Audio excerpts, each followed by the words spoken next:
Do you ever feel stuck when trying to express yourself in English? Like you're just missing the right words? It's frustrating, right?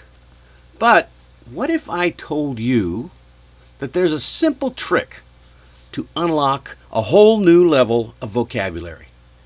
You know, this bow tie kind of reminds me of how we learn words. I know that's a bit of a stretch, right? But listen, hear me out. The first time you try tying a bow tie, it's really awkward, right? You follow every step carefully, but then a week later, when you got the big reason to wear it, you forget. You forget how to tie the tie. Why? Why do you forget? Well, because you only practiced it once. Well, the same thing happens with your vocabulary. We look up a word, we memorize it, maybe even write it down, but unless we use it, it just slips away. Well, real mastery comes from repetition in context. It's like tying the same knot every day. After a while, your hands remember the motion even if your mind doesn't think about it. And that's what we're going to talk about in today for our video today. How to make new words stick so you can use them naturally without memorizing endless lists. Sounds good, right? All right, now that this tie is ready to go, and so is your next vocabulary breakthrough. Take the time if you want. If you got a question or a comment, drop it down there in the chat. If you've ever learned a word only to forget it a week later, because hey, we've all been there, even native speakers. Oh, and stick around for that Mastery Minute. There's a phrase coming that perfectly fits today's lesson. And don't forget to like, subscribe, and share this episode with someone else who's learning English too. All right, let's jump into it. And let me tell you about Hannah. Hannah is a project manager. She speaks great English, but every time she needed to write a report or give a presentation, she got stuck trying to find the right words. And she told me, Dennis, I know I learned those words before, but I can never remember them when I need them. Does that sound familiar?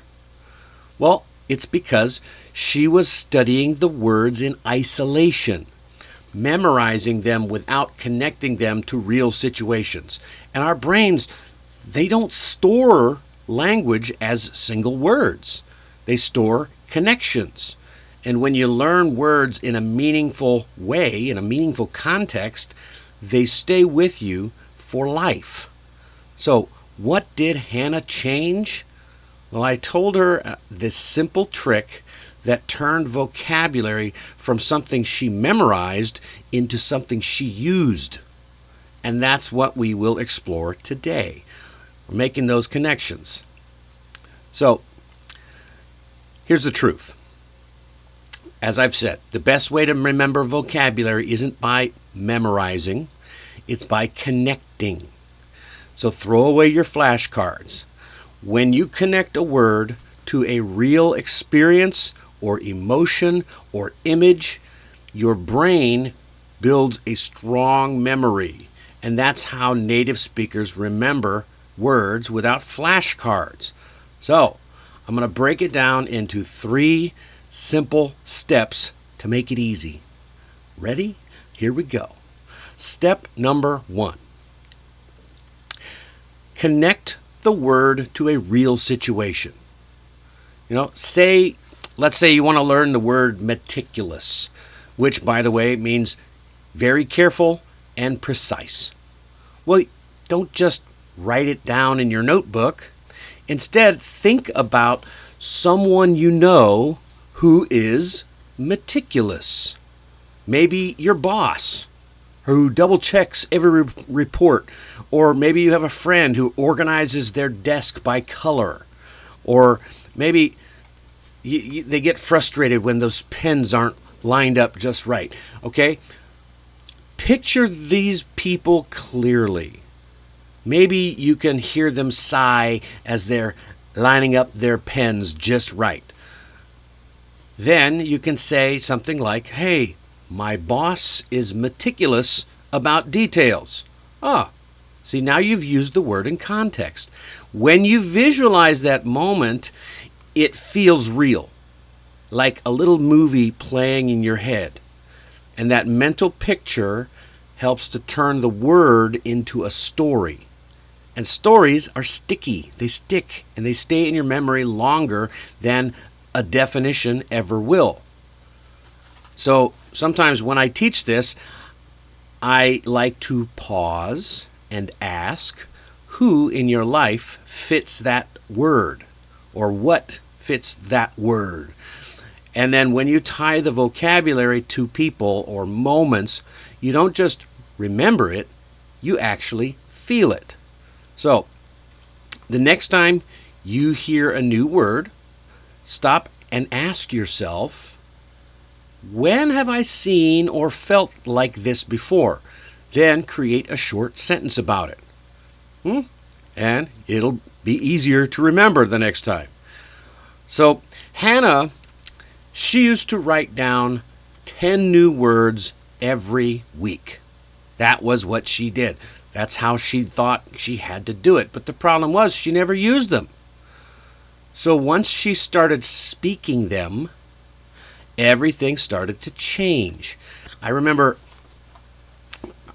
she told me it feels really strange at first. It's like trying to wear a new pair of shoes. You know, when those first time you wear a new pair of shoes, it's not always comfortable. But after a few days, those new words started to fit just right? And for example, if you learn a new word, maybe the word is astonished, which means very surprised, right? Try that on the day that you learn it. So imagine you bump yourself, you bump into an old friend at the grocery store and say, wow, I was astonished to see you here. See, suddenly that word feels alive because now it has a moment and a story connected to it.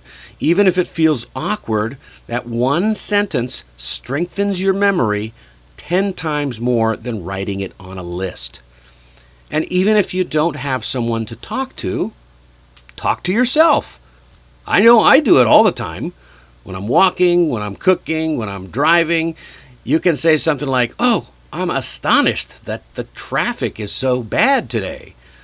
It may sound silly, but your ears are powerful tools for learning naturally. Try it.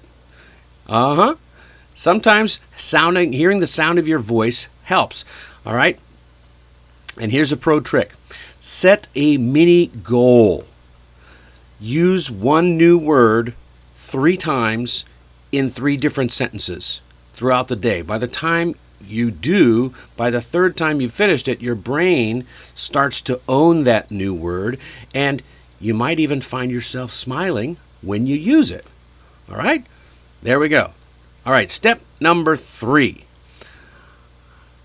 Review words through stories and themes, okay? Like I said, instead of memorizing those random lists, group your vocabulary by themes like emotions, workplace, travel. I used to, when I was learning Korean, I grouped words based on where they were. Like if I had a calendar, I would put calendar and the days of the week. This is back a long time when I was learning. All of those different things, and that would be my little group. Then, after you've grouped these in their own little themes, watch a video or read something that's connected to that theme. For example, if you're learning emotion words, throw on your favorite movie and pay attention to the characters. And when you see an emotional scene, hit pause and describe what's happening out loud. Wow, he looked furious, or she sounded relieved. You'll be really surprised how quickly your brain starts to connect those feelings with the words themselves. I had a client who was taking a trip to Egypt. So I said, Well, start reading articles and stories about Egypt. And after a couple of weeks, she said, wow, I didn't know what Tutankhamun was, or I didn't know what a pyramid was. But after reading these articles, I don't even have to think about them anymore. So it's what I call contextual repetition. Seeing words again and again in natural situations. And it's the same reason why we can sing an entire song without ever actually studying them, because we hear them over and over. You hear them in stories, in rhythm, emotion, and that repetition locks them in. So, like I said, I sometimes even challenge my students, pick a theme like travel, and then create a mini adventure story using new words that fit from that group, because that makes it fun and personal for you, so it starts to stick. It sticks in your brain. So here's a pro tip. Write a short story every week using 5 new words. So picture yourself in the story. Make it a little fun or funny or dramatic if you can. It doesn't have to be perfect, but it does have to feel real to you. That connection makes those words unforgettable. And that's important, right? All right, I'm going to give you a quick bonus. So, all right. Here's a very powerful way to make vocabulary stick. Read out loud every day. That's it. Just one article is enough, because you get your mouth moving. It doesn't have to be complicated, just something that's simple and clear and interesting. That's what works the best. And then when you read aloud, you connect pronunciation and rhythm and memory all at once. Your mouth, your ears, and your brain are all working together to learn. And if you're wondering where to start, you can check out my website, allaboutenglishmastery.com, where I post news articles, 3 every single day, plus the blog, and they're short, easy, and full of useful words. And it's a perfect daily habit to grow your vocabulary naturally. Give it a shot. Check out my website. All right? And remember, vocabulary growth isn't about being perfect. It's about being consistent. Every time you use a new word, even if you mess it up a little, your brain learns a little faster. You don't need to sound like a dictionary. You just need to sound like you. And remind yourself, hey, I'm growing stronger every day. It's true. All right. And I have a question. What is one English word you learned but kept forgetting until you finally used it in real life? Drop it in the chat or in the comments. I want to hear your story. All right? All right. Okay, and your challenge for today. Here it is, Monday. Challenge. Choose one new word today and connect it to something that's real. Then use it in 3 sentences. Speak it out loud. Write it in a short note. And that's how you build expert vocabulary naturally and for life. You'll remember it forever. And if today's episode helped you, you can also get more information. Check out the full blog article for more examples and practical practice tools. And the link is in the description and the chat. And if you really feel like, I've got to learn my English, but I just don't have the time, check out Mastering English for Busy Professionals. It is my mastery course, and it's got step-by-step instructions on how to sound fluent and confident in every conversation in just 10 minutes a day. Both links are down below in the description. And, well, you know what time it is? Uh-oh. Have I lost my camera? It appears I may have lost. No, okay, I'm back. All right, well, it's time for the Mastery Minute. And did you know that the phrase stick in your mind actually comes from the old idea of things sticking. Think of something like mud on your boots or glue on paper. This is a phrase that's been around for hundreds of years, and it's used to describe something that clings to your memory, refusing to let go. So here's a fun thought. Have you ever had a song that you just couldn't stop humming all day? And that's what it means to have something stick in your mind. It's not just a memory, it's an echo that lingers there. For example, you might say, wow, that speech really stuck in my mind because it meant something to you. Or, wow, her words really stuck in my mind for days. Why? Because she said something that was important to you. So the phrase has a little sticky history, right? But it reminds us that strong memories come from emotional moments. So if you want new words to stick in your mind, make them part of your story. Picture where you learned them, how they made you feel, or who you talked to when you used them. Because that's the real secret. Vocabulary doesn't stay in your head because you study or memorize it. It stays because it matters to you. So the more emotion or connection you give to it, the stronger it sticks.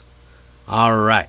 And that's all the time we have for today's session. Tonight we talked about how to remember and use new English words naturally by connecting them to real life. Next time, we're diving into another powerful skill, how to unlock your English potential with some simple habits that make daily progress easy and natural. You don't want to miss it. And hey, it's my birthday today. And so this is my birthday episode. Thanks very much for those who have watched the show and celebrating with me. I couldn't imagine spending it any other way than helping you master English. And now I'm going to go have some cake with my kids because they're waiting for me and I could really go for some cake. So have a great day and a wonderful week.